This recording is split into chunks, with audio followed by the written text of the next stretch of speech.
வணக்கம். இப்ப நான் கொத்து பரோட்டா செய்ய போறேன். எப்படி செய்றதுன்னு பார்க்கலாம் வாங்க. இப்போ ஸ்டவ்ல தோசை தவா காஞ்சு சூடு ஆயிட்டு இருக்கு. ஃபர்ஸ்ட் நம்ம இதுல எண்ணெயை ஊத்திடலாம். கொஞ்சம் தவா வந்து பெருசா இருந்தா ரொம்ப சௌரியமா இருக்கும். இப்ப இதுக்கு தேவையான அளவு எண்ணெய் ஊத்திருக்கேன்.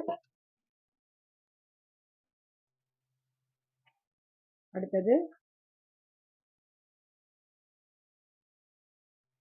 கொஞ்சம் சூடாகட்டும்.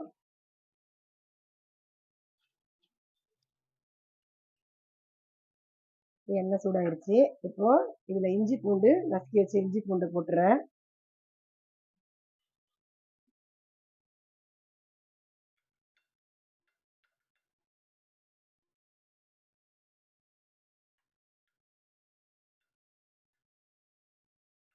அடுத்தது பொடியா நறுக்குன வெங்காயத்தை இதோட சேர்க்கிறேன்.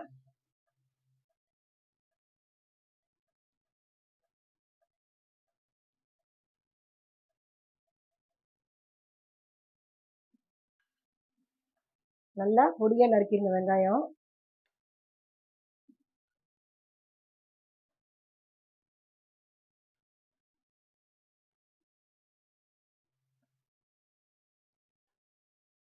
நல்லா இது நல்லா கொஞ்சம் கோல்டன் ப்ரௌன் ஆகிறதுக்கு வறுக்கணும். இதில் கொஞ்சமாக கருவேப்பிலை.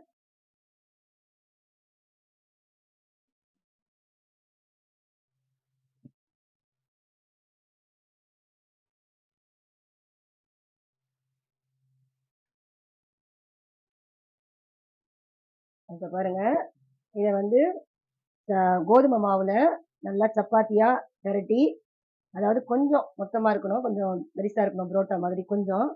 அதை வந்து நல்லா அப்படி நல்லா ஆற வச்சு இந்த மாதிரி சின்ன சின்னதாக பிச்சு வச்சுருக்கேன். அப்போதான் இதில் போடுறதுக்கு நல்லா இதாக இருக்கும். ரொம்ப குட்டி குட்டியாக பிச்சுக்கணும்.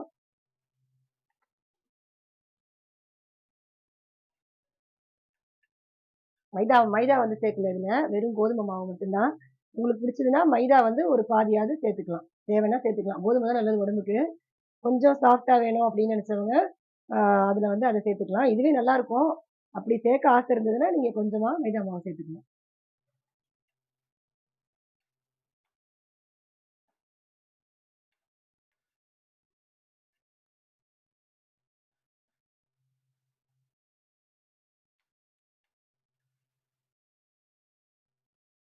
இப்போ பாருங்கள், இந்த வெங்காயம் நல்லா வதங்கிருச்சு. இப்போது பொடியாக நறுக்குன தக்காளியை இதோட சேர்த்துடுறேன்.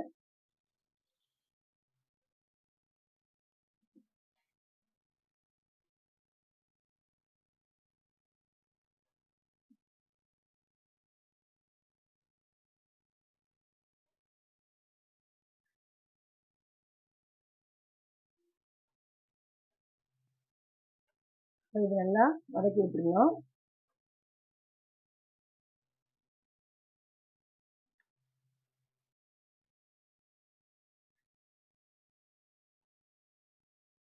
இப்போ வந்து இதில் தேவையான அளவு உப்பு போட்டுறேன்.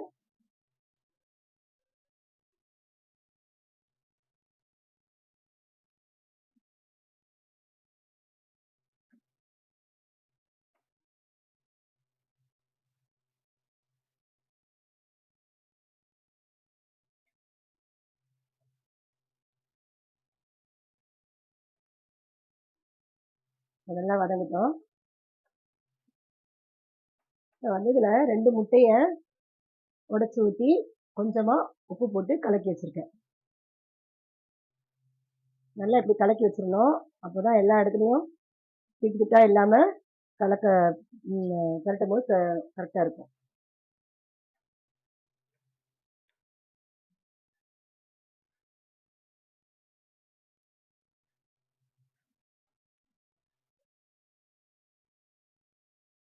இப்போ பாருங்கள், இது நல்லா வதங்கிட்டே இருக்கு.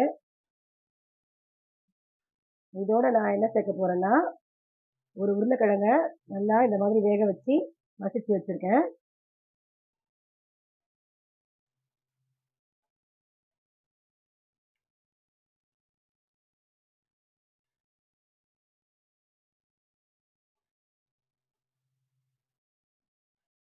இப்போ தக்காளி நல்லா வதங்கிருச்சு.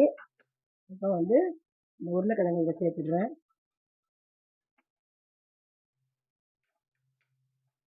உருளைக்கிழங்கு இந்த கொத்து பரோட்டாவுக்கு நல்ல டேஸ்ட் கொடுக்கும்.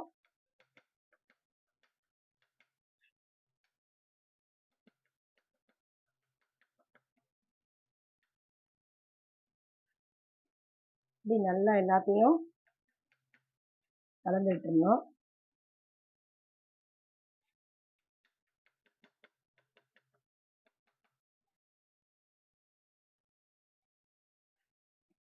இப்போ நல்லா எல்லாம் ஒன்றா சேர்ந்துருக்கு பாருங்க.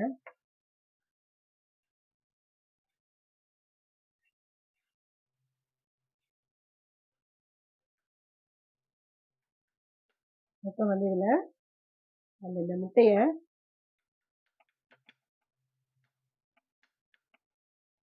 வந்து இதில் ஊற்றிடலாம்.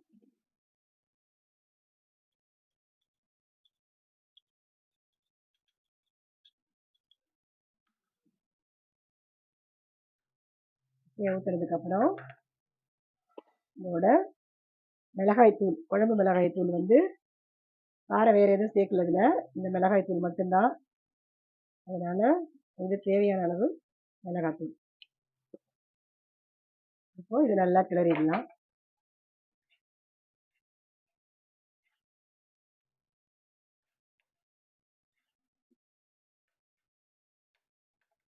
இப்போ இது கிளறியாச்சு. இப்போ வந்து இதில் வந்து சப்பாத்தியை, இந்த பொடியாக வச்ச சப்பாத்தியை இதில் போட்டுடுறேன். தோசை தவா பெருசாக இருந்ததுன்னா நல்லா வாட்டமாக இருக்கும். கொஞ்சமாக இருக்கிறதுனால இதில் கொஞ்சமாக போட்டுடுறேன். சின்னதாக இருக்கிறதுனால. இப்போ பாருங்கள், இதை கொஞ்சம் சிம்மில் வச்சுட்டு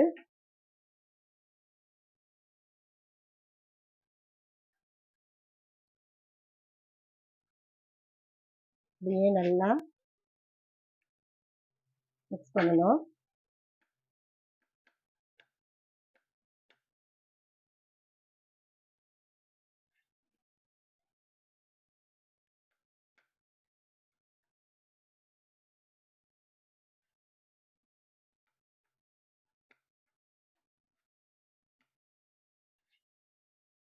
அப்படியே நல்லா இந்த முட்டையோடு எல்லாம் சேர்த்து நல்லா மிக்ஸ் ஆகணும். இதுக்கு நான் 2 முட்டை எடுத்திருக்கேன். இதுக்கு வந்து கொத்து பரோட்டாவுக்கு நல்லா முட்டை போட்டால் தான் டேஸ்ட்டாக இருக்கும். அளவு கொஞ்சம் சப்பாத்தியோடைய இந்த பரோட்டாவுடைய அளவு அதிகமாக இருந்ததுன்னா உங்களுக்கு வந்து இன்னும் கொஞ்சம் ஒரு முட்டை எக்ஸ்ட்ரா சேர்த்துக்குங்க.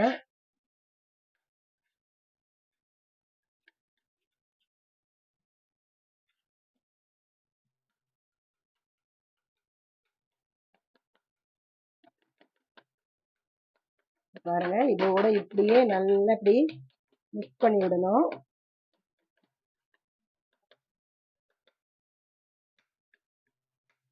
இப்போ முட்டையிலலாம் உப்பு இருக்கிறதுனால கொஞ்சம் உப்பு எப்படி இருக்குதுன்னு பார்த்துடலாம்.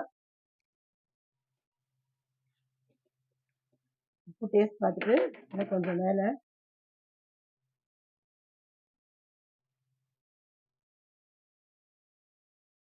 கரெக்டாக இருக்குது உப்பு அளவு. அதனால இப்படியே இந்த கரண்டி நல்லா வாட்டமாக இருந்ததுன்னா இப்படியே செய்யுங்க.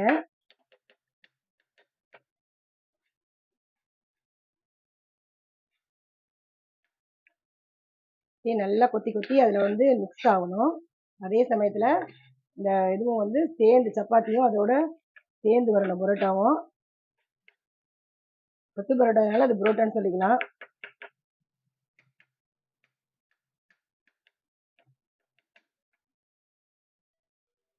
பாருங்க, கொஞ்சம் மேலாப்புல நெய் விட்டுக்கிறேன். கொஞ்சமா நெய் விட்டு அந்த வாசனைக்கு நெய் விட்டுறேன்.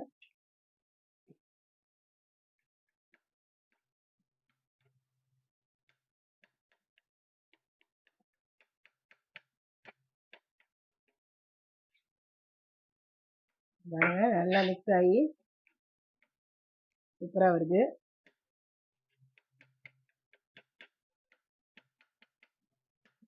இப்படி கொஞ்சம் நல்லா கரண்டி வாட்டமாக இருந்ததுன்னா இப்படியே செஞ்சு விடலாம்.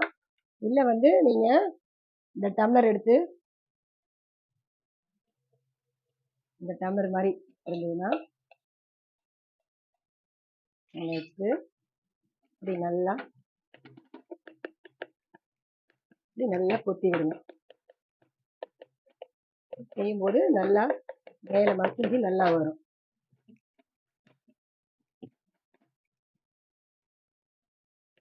அதை விட இந்த ஷார்ப்பான டம்ளராக இருக்கிறதுனால சீக்கிரம் நல்லா கொத்துப்படும். பாருங்க, சூப்பராக நல்லா மிக்ஸ் ஆயிடுச்சு.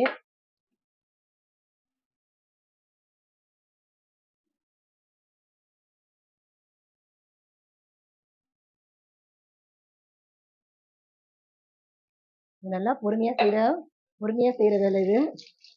நல்லா சப்பாத்தி இதெல்லாம் உருட்டி எடுத்துட்டா இந்த வேலை கொஞ்சம் பொறுமையாக செய்யணும். அப்போதான் இந்த டேஸ்ட் நல்லா கொடுக்கும். அவசர அவசரமாக செஞ்சு நம்ம சாப்பிட்டோம்னா வந்து ஏதோ சப்பாத்தியை தொட்டு சாப்பிட்றாப்புல அது ஒரு நல்லா இருக்காது, கொத்து பரோட்டாவாக தெரியாது. வெறும் சப்பாத்தி சாப்பிட்ற தக்காளி தொக்கு மாதிரி இருக்கும். அதனால் இதே மாதிரி நல்லா கொத்தி இதே மாதிரி பொறுமையாக செய்யுங்க. சூப்பராக இருந்துச்சு பார்த்தீங்களா?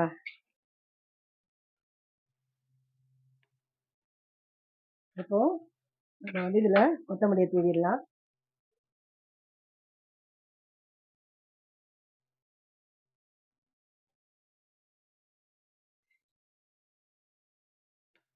நான் ஆஃப் பண்ணிடுறேன். சுவையான ஒரு கொத்து பரோட்டா ரெடி ஆயிடுச்சு. இதை எடுத்துடலாம்.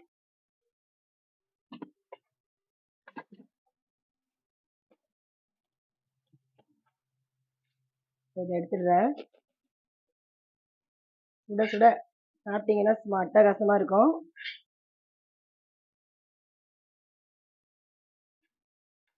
இதுக்கு வந்து சைடிஷ் எதுவும் வேண்டியதில்லை, அப்படியே சாப்பிட்டுக்கலாம். சூப்பரான ஒரு கொத்து பரோட்டா ரெடி ஆயிடுச்சு. நீங்களும் இதே மாதிரி செஞ்சு பாருங்கள். நாளைக்கு வேறு சமையலோட உங்களை பார்க்குறேன். பாய்.